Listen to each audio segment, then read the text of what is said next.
जनजातीय सुरक्षा मंचाच्या वतीने नंदुरबार येथे डी-लिस्टिंगच्या समर्थन म्हणून महामोर्चा। धर्मांतरित आदिवासींना आदिवासी जमातीच्या कुठल्याही सवलतींचा लाभ मिळू नये या मागणीसाठी जनजातीय सुरक्षा मंचाच्या वतीने नंदुरबार येथे डी-लिस्टिंग महामोर्चाचे आयोजन करण्यात आले होते। या मोर्चामध्ये शेजारील गुजरात, मध्य प्रदेश आणि नंदुरबार जिल्ह्यातील जवळपास 10 ते 15 हजार आदिवासी बांधव सहभागी झाले होते। या मोर्चात धर्मांतरित झालेल्या आदिवासींच्या विरोधात फलक लावून त्यांना थेट लक्ष्य केले गेल्याचे दिसून आले। त्या आशयाचे फलक मोर्चेकरांच्या हातात दिसून येत होते। नंदुरबार शहरातील कृषी उत्पन्न बाजार समितीपासून सुरू झालेल्या या मोर्चाचे जिल्हाधिकारी कार्यालयाजवळ सभेत रूपांतर झाले। या मोर्चाला नंदुरबार जिल्ह्यातील भाजपा आणि राष्ट्रीय स्वयंसेवक संघाचे पदाधिकारी आणि कार्यकर्ते मोठ्या संख्येने उपस्थित होते। या सभेत कोणते महत्त्वाचे ठराव होता याकडे सर्वांचे लक्ष लागून आहे। नंदुरबार मधून या मोर्चाच्या माध्यमातून धर्मांतरित आदिवासींच्या संदर्भात जनजाती सुरक्षा मंचाच्या वतीने राज्यभर आंदोलनाची दिशा ठरवण्यात आल्याची माहिती आयोजकांनी दिली आहे।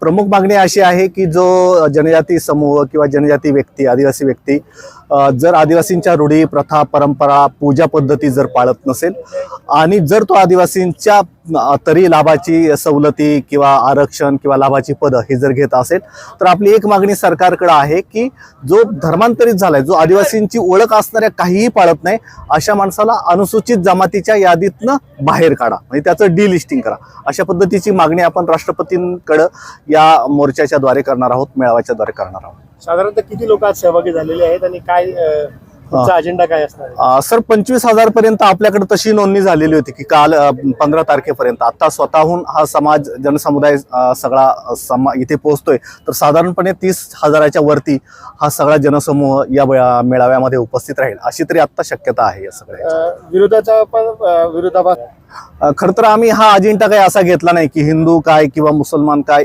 हिंदू आहे की नाही असा अजेंडाच नाही।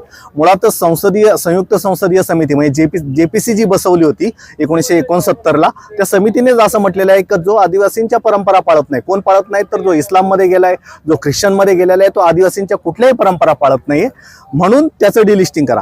ही मागणी जनजाती सुरक्षा मंचची आत्ताची नाही, म्हणजे तेव्हा त्यांनी काँग्रेसचे खासदार जे आहेत कार्तिकराव उराव तत्कालीन त्यांनी ही मागणी केलेली आहे। जनजाती सुरक्षा मंचाने त्यांची मागणी फक्त पुढे नेली। त्याच्यामुळे आमचा आग्रह असा नाही की तो हिंदू असला पाहिजे की नसला पाहिजे। आमचं म्हणणं असं आहे की त्याने परंपरा पाळल्या पाहिजे। आदिवासींचं जे वेगळेपण आहे, वैशिष्ट्यपूर्ण संस्कृती आहे, ती संस्कृती त्याने आम्ही रीतसर सगळी परवानगी काढलेली होती आणि ते बॅनरचा परिणाम किती असणार आहे, आपण हा जनसमुदाय पाहताय, जनसमुदायावर काय परिणाम पडणार आहे त्याचा 2 बॅनरचा। त्याच्यामुळे आम्ही असल्या भानगडीत काय पडत नाही, बॅनर काढायची आम्हाला आवश्यकता वाटली नाही तशा अर्थाने, कारण हा समाजाने हातात घेतलेला विषय, समाज स्वतःहून पुढे आलाय।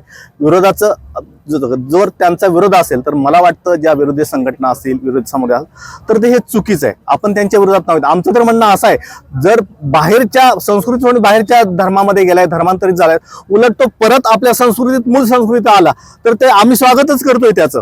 आम्ही काय त्याला विरोध करणार, त्याचं स्वागत करतोय, तो आमचं आरक्षण घेतोय, लाभाची पदं घेतोय, योजना घेतोय, त्यांनी इथे येऊन घ्यावात, आमचं काही म्हणणं नाही। त्यांनी आमच्या मूळ संस्कृतीमध्ये यावं, आमच्या आदिवासींच्या रूढी, प्रथा, परंपरा त्याने पाळाव्या, ही वैशिष्ट्यपूर्ण संस्कृती जी सनातन आहे ती पुढपर्यंत चालू ठेवावी असं आमचं म्हणणं आहे, बस। 24 लाईव्ह महाराष्ट्र न्यूजसाठी पंकज अहिरे, नंदुरबार।